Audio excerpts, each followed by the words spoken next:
let's play a game. You have 3 options: rock, paper, and... Oh, right, of course you already know how to play. Everybody does. Alright. You ready? Rock, paper, scissors, shoot. What did you choose? Or, you know what? It doesn't really matter. Let's go back a bit. When you made your choice, you weren't thinking, oh, I'll choose rock. That way I'll surely win. You were thinking, okay, I'll choose rock because I like rock. And that's not really a meaningful choice game design-wise.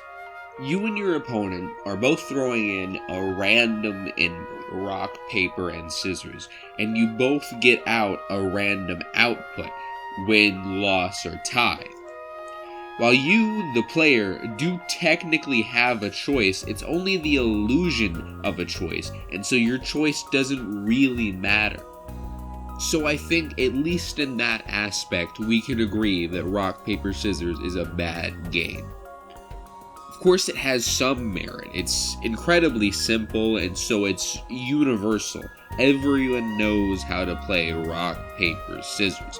But that doesn't mean it can't be improved. So how do we improve on something so simple and basic and universal? In situations like these, I like to look at my expertise for inspiration. Video games, boy. In Pokemon, every Pokemon has 1 or 2 elemental types. Each type has strengths and weaknesses. Just like how rock beats scissors, scissors beats paper, and paper beats rock, water beats fire, fire beats grass, and grass beats water. This results in an RPS system being at the core of the series. However, Pokemon greatly expands on this idea. Firstly, you likely know what type your opponent is. You don't have to guess, you can tell that Charmander is a fire type. Next, you can't just choose from rock, paper, and scissors. Depending on what you come into a battle with, your moves can range in levels of effect. The game isn't just win, lose, tie. The outcomes are far more than that. You can be super effective times 2, times 4, not very effective, normally effective. It adds a lot more complexity to the binaries of rock, paper, scissors. And finally, Pokemon's most notable addition to the idea, there's a lot more than just 3 types. There's 18 that together create a complicated web of effectiveness. This places emphasis on the player's knowledge and their ability to plan and adjust their plans accordingly. This adds a lot more meaning to your decisions. So yeah, I'd say that's good game design. But for our conundrum here, this isn't really a solution. Pokemon is less of an expansion of rock, paper, scissors, and more of a game that just has RPS in it. That's what you'll find when looking at most fully fleshed out games that use these mechanics like other RPGs.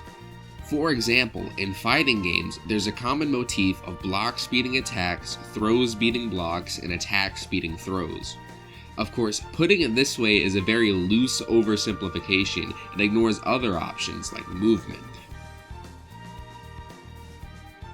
A better example of this is a rushdown zone or grappler triangle.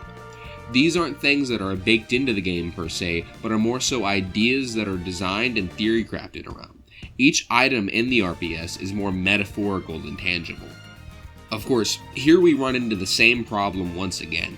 Fighting games aren't built around rock, paper, scissors, they only utilize them. It's almost like rock, paper, scissors isn't good on its own, but is instead a tool game designers use to make their games better. Why is that? Well, good games revolve around decision making. If a player has to put thought and effort into making an interesting and meaningful choice, that's a good thing. Do I attack here? Do I dodge? Block? Things like that. For a decision to be meaningful, it has to have positives and negatives to it, pros and cons, and the easiest way to do that is, well, rock, paper, scissors.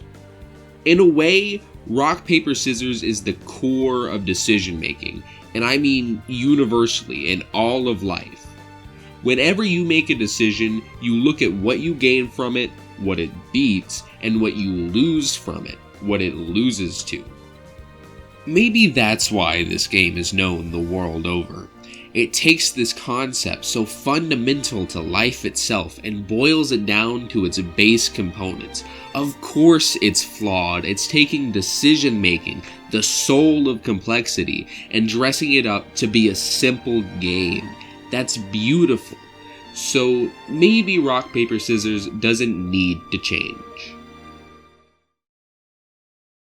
Outro time. Alright, thanks for watching. Like and subscribe if you want. I want you to. Please. I'm a small YouTuber. I need the numbers. Yeah, this is my second ever video. It took 6 days total, but like, it could have just been one if I'd actually bothered to work on it. Yeah, I just kind of sat there and did nothing for a while.